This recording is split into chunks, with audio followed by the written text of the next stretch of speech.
Imagine living every single night thinking where I'm gonna sleep, how am I gonna eat?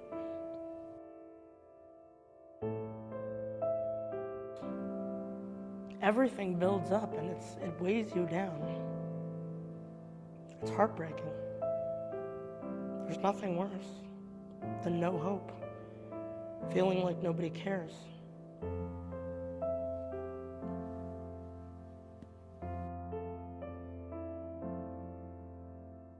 You don't want to be seen by the public because you're ashamed of yourself. You feel like you don't fit in. You feel like you're a reject.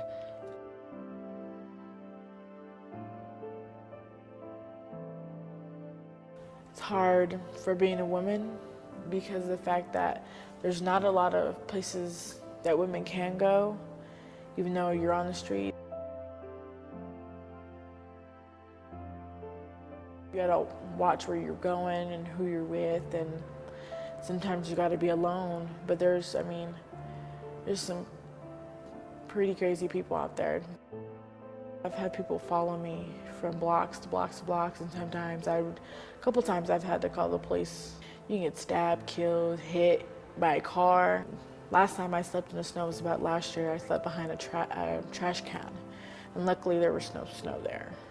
I work as a street outreach case manager, so I'm one of the points of access to services. I get to go out on the street level and interact with the youth in their environment and be resourceful to them there. The challenging part is just try to take the first step. The alternative of not being able to have that success is often very ugly. It's about trying to make youth feel better about themselves, knowing they can talk to somebody or try to, get their GED and know they're going to be safe no matter what. I see my success as being able to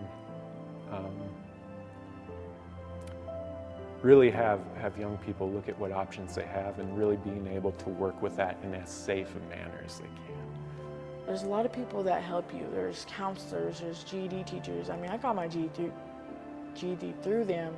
I thought I was never going to get through school. It's amazing. And when I went across that stage, I cried, and then they did a little raffle, or scholarship raffle, and I won a little scholarship for CCD, and I was amazed. They actually gave me a chance. I'm very happy for that chance, because I don't know where I'd be right now, out there. Miss Kim came up to me and she goes, "You're new here?" And I said, "Yeah, I am." And she goes, "Did you get anything to eat?" Because I come right after dinner. And I was like, "No, I haven't eaten for a couple days," so they got me a salad. And then while I was eating, Miss Kim and Jen came over to talk to me about stuff. The next day I went over and did an intake. My case manager brought it up. Her name's Stacy. And she goes, "Have you heard of JRT yet?" And I'm like, "I don't think I have. What is that?" And she goes, "It's job readiness training." And she gave me directions, and she goes, "It's someplace you might want to start at."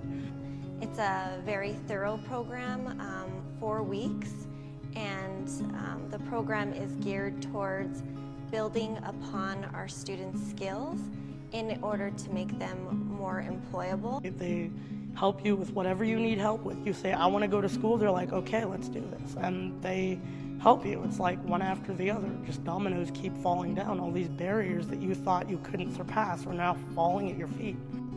First and foremost, we respect our students, meeting with them right off the bat to discuss their education and their employment goals.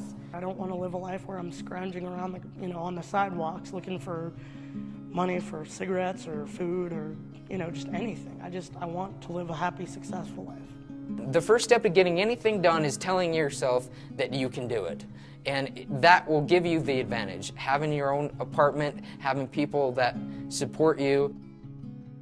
I could be president if I wanted to. With the confidence in the stable housing that I have right now, there's nothing I can't accomplish.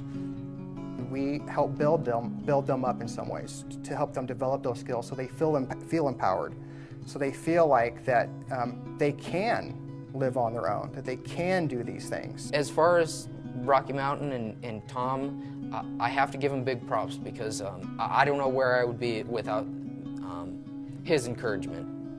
they need someone to listen to, that will listen to them. They need someone that will hold them accountable for their actions. They need someone to lift them up when they're down.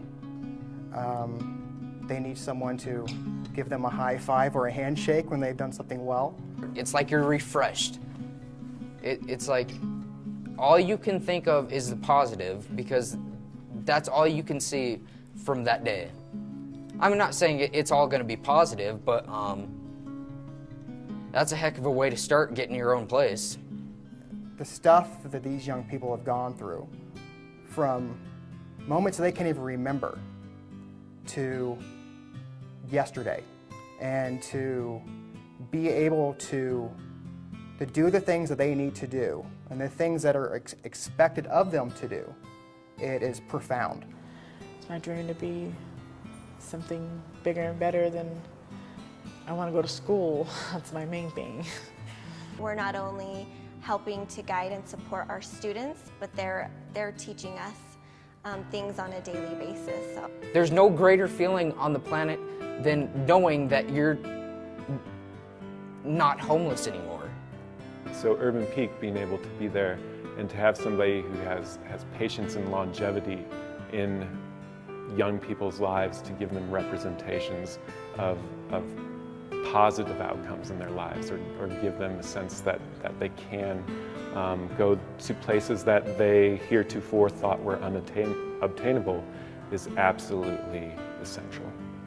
Just saving people from becoming a nobody. You know, it saves lives. This place saves lives, not, you know, like they're gonna go off and kill themselves, but it gives them something to live. And there's nothing better than hope.